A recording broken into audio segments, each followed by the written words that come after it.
বাংলাদেশে এখন আবেদ আলী এবং তার ছেলে সিয়াম এই দুইজন খুবই ভাইরাল। এর কারণ হচ্ছে তারা বিপিএসসির অর্থাৎ বিসিএস এর যে প্রশ্ন সেই প্রশ্ন ফাঁসে জড়িত তার বাবা অর্থাৎ আবেদ আলী এবং তার সন্তান হচ্ছে সিয়াম।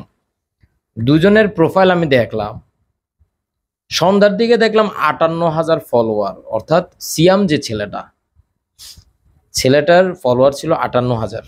যাই হোক, এটা আগে যারা ফলো করছে। এখন দেখেন আবেদ আলীর দুর্নীতি এবং তার ছেলে যেভাবে চলাফেরা করেছে, এগুলা মানুষজন দেখছে, শেয়ার করছে, নেগেটিভ কমেন্ট করছে, ওকে। বাট সিয়াম ছেলেটার ফলো করতেছে কারা?